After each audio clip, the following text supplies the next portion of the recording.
Hi, I'm Ashley Harwood, and I am a full-time professional woodturner and woodturning instructor.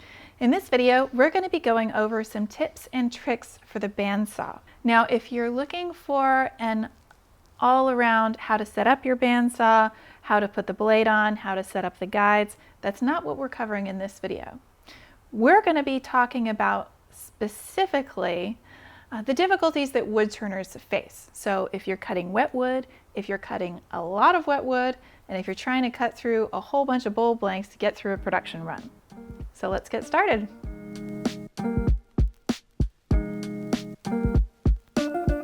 First of all, let's talk about what kind of a bandsaw you're going to want if you're wanting to be a production woodturner.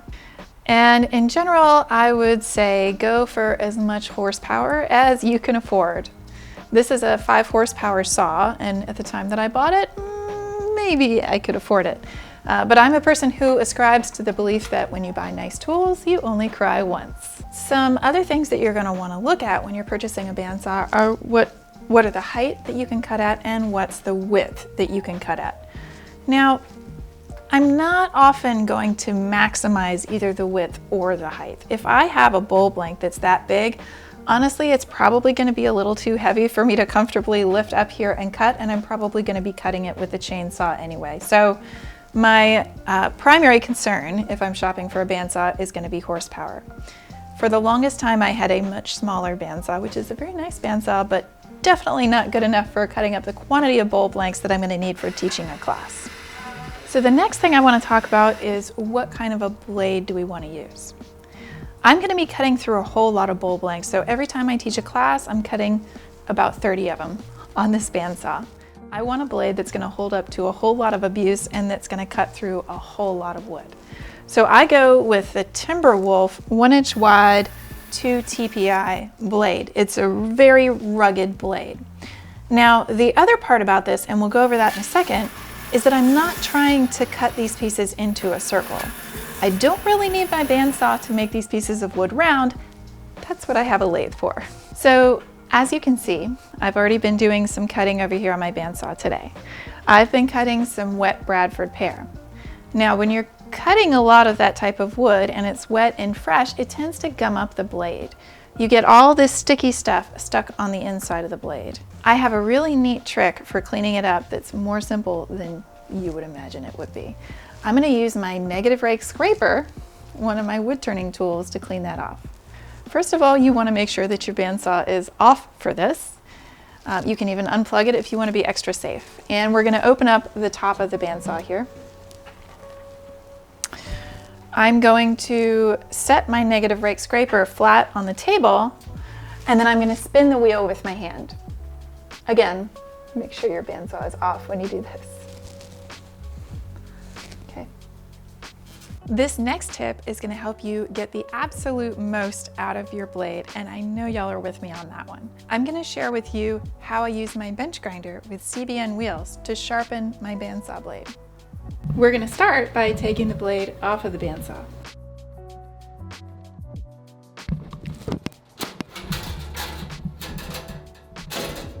Carefully.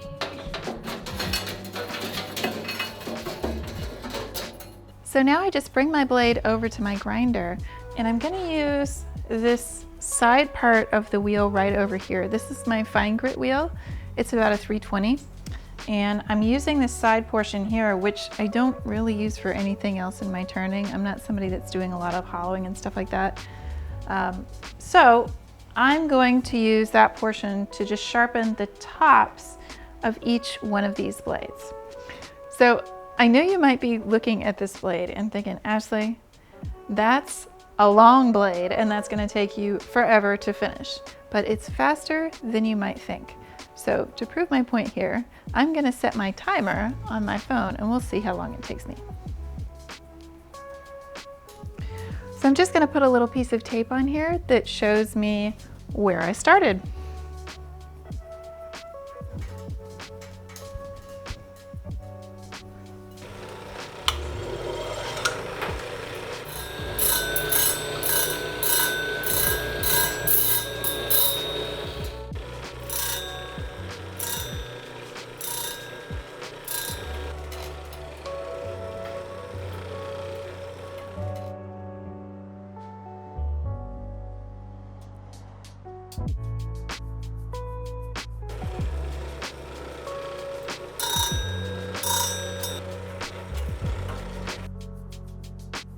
So there you go. One last thing that's going to improve the performance of your bandsaw is making sure your table stays nice and clean.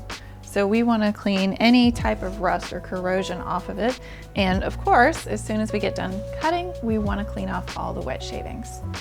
I'm going to use this brush here to clean the shavings off the table. I'm going to go back later and I'm going to use my shop vac to get all the shavings out of all these little crevices.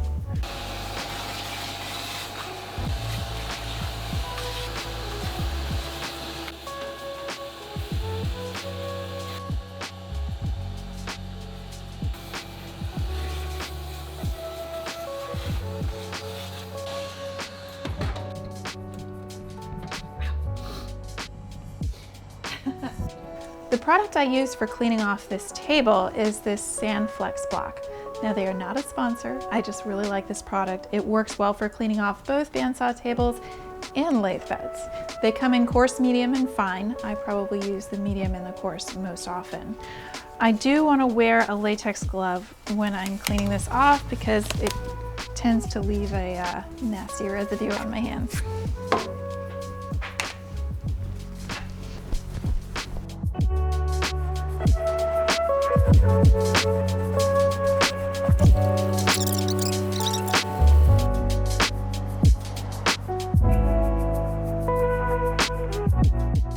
These blocks really work like a magic eraser for your machines. It's amazing.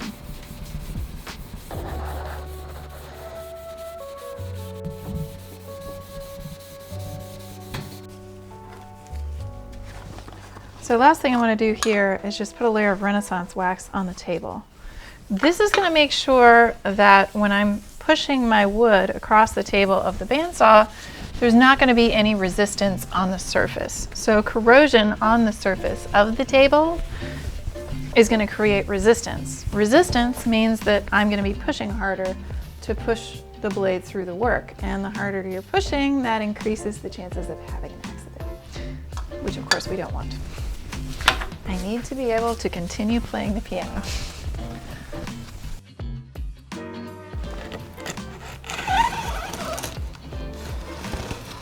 Love me some new blades. Brand new 160-inch blades. And I know how to do it well is to throw it in the grass. And the thing just like springs open.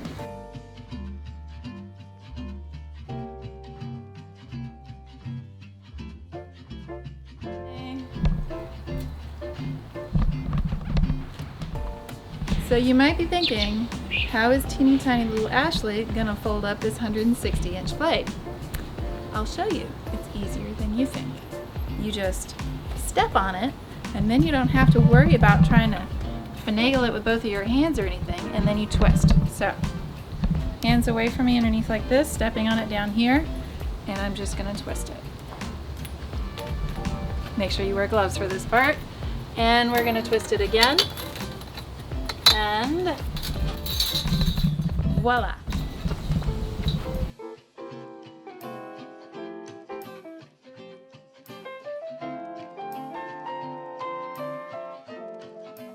I'm just gonna.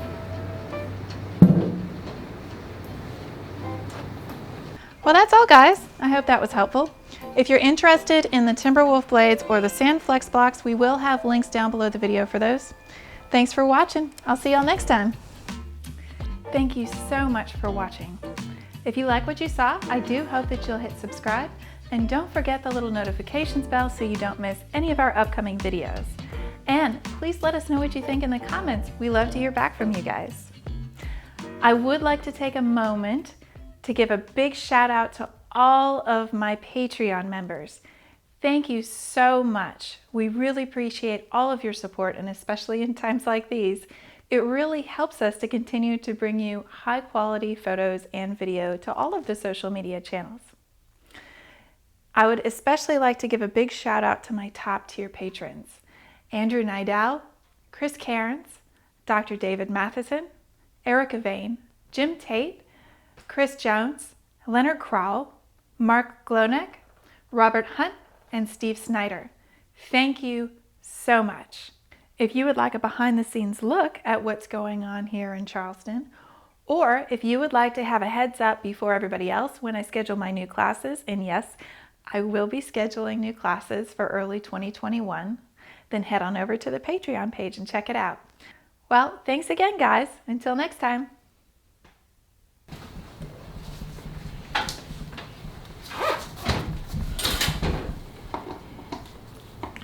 Well, this is definitely making the video.